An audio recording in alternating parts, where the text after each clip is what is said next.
پیواژویەکی پێک دەست پێ کرد 27 سباتê bangawaziyê aşîtiye û civaka demokratîk avakirin bi rêzdar rêberê gelê Kurd bi rêz Abdullah Öcalan hat parvekirin vê bangawazî vê pêvajo ji her çar parçe Kurdistanê ra lazimeke were ragihandin were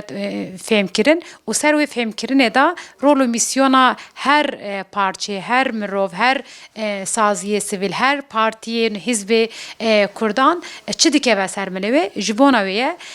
tê zanîn ku demê berê şandaya me hat li vir li başûr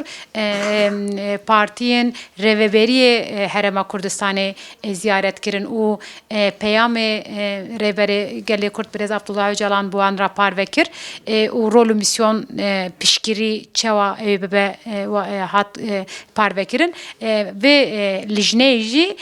berdewamiya wê lijneyê yani em me çawa li Bakur li Tirkiye hemû qadan da bi gel ra bi saziyan ra bi ol û baweriyan ra me civîn pê xist û pêvajoyê me nirxand Aynı demê li Bakur jî li hizbê Kurdan li saziyê medenî şexsiyet ol baweriyê vira jî em dixwazin wan ra vê pêvajoyê parve bikin û ji bona vê pêvajoyî herkes piştgirî bide herkes rol û misyon bigire sedema ziyaretkirina me na Başûra Kurdistan viyaye. Tabii vê hêle da rol û misyon dikeve ser milê me tevahî yani ji bona demokrasî pêş bikeve ji bona azadî pêş bikeve siyaseta demokratîk lazim e were avakirin bangawaziya Rêbelêgerê Kurd de viya hebû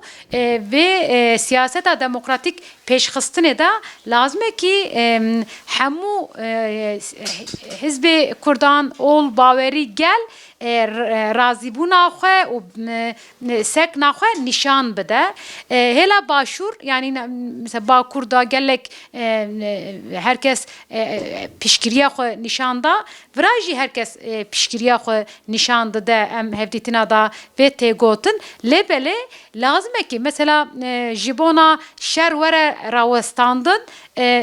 işte Rêberê gelê Kurd bangawaziyekî kir hem rojekî şunda PKK ji bona şer bide seknandin çek rawestêne helwesta xwe nîşan da lêbelê şerê devleta Tirkiye hem berê çar parçe Kurdistanê berdewam e hem berê başûr taybet berdewam e lazim e ki rol û misyona sazî û dezgehê başûr gelê başûr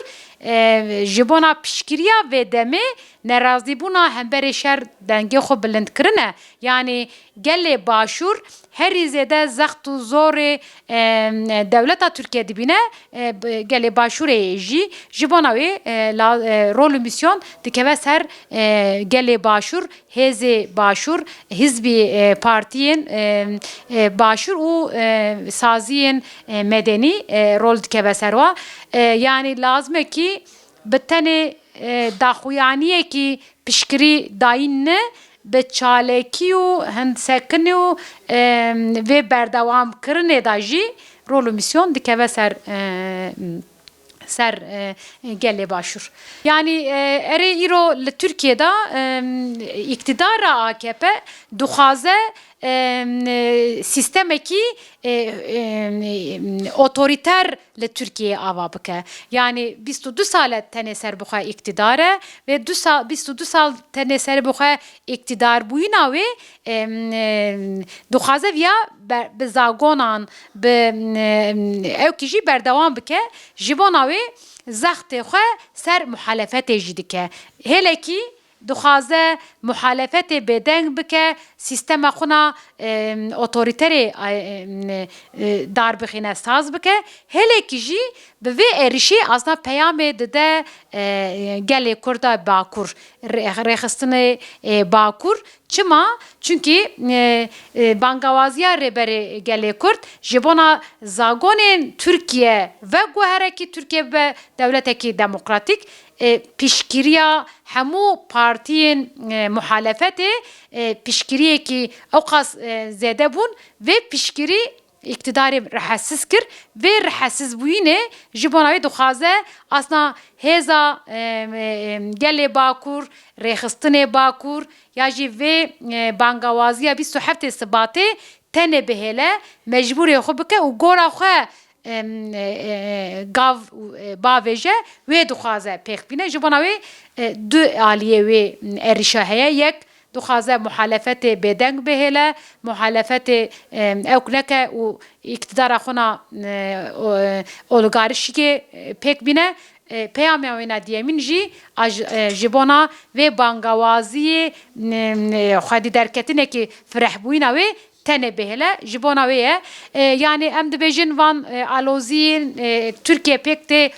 daha berê qayyum dahavetin ser irada gelê Kurd irada gelê Kurd ne dahat naskirin lêbelê vê polîtîkayan qayyumê rejîma qayyumê li hemû Tirkiye belav bû mîneka wê jî şaredariyê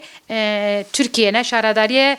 partiyê din in mîna CHP ne ji bona wê herkes hemberî vê bertekeke nîşan bide yani rejîma qayyumê mayînde nebe bertekê wê nîşan bide. Yani bangawaziya 27 Sibatê erê ji bona piskirêka Kurd rê û rêbazê demokrasiyê da li Tirkiyeyê de were çareserkirin. Lêbelê piskirêka Kurd îro tenê piskirêka Tirkiye nine. Piskirêka Kurd piskirêka Rojhilata navî ne heman demê piskirêka cîhanê bûye. Çünkü îro dewletê navnetewî, dewletê hegemonîk dixwazin Rojhilata navî nû ve de xêz bikin. Nû ve de xêzkirinê da daha berê dijminatiya Kurdan ra dahatin bahev îro bi hinda Kurdan sekinandinê da berjewendiyê xwe diparêzin û pêş dixînin ji bona wê vê bangawazî bi rê û rêbazî demokrasî de pêş bikeve çi qas demokrasiya Tirkiye û mafê Kurdê Bakur pêş bixîne ew qas Rojhilata navîn jî bandor dike çünkü gengeşiya li Tirkiye tê jiyandayîn kriz û kaosê piralî mîna siyasî mîna civakî mîna aborî li Tirkiye tê jiyan kirin eman demê gengeşî li Rojhilata navîn li cîhanê jî berdewam dike vê jî sebeba wê sîstema kapîtalîzm ser şer ser aloziya dixwaze xwe berdewam bike lêbelê fikr û ramanê Birêz Öcalan felsefa ya da çareseriya Birêz Öcalan pêş dixîne hemberê vê gengeşiyan çareseriyekî ye modelekî ye û vê model jî li rojavayê îro saz dibe ji bona wê vê bangawazî bi rê û rêbazî demokrasî de çareserkirina piskirêka Kurd te ew ê demokrasiya Rojhilata navîn jî pêk bîne gelê ol û baweriyê Rojhilata navîn bi sîstemekî netewdewlet xwe rêve bibin ji bona wê bandorekî herî mezin li Rojhilata navîn jî wê pêk bîne.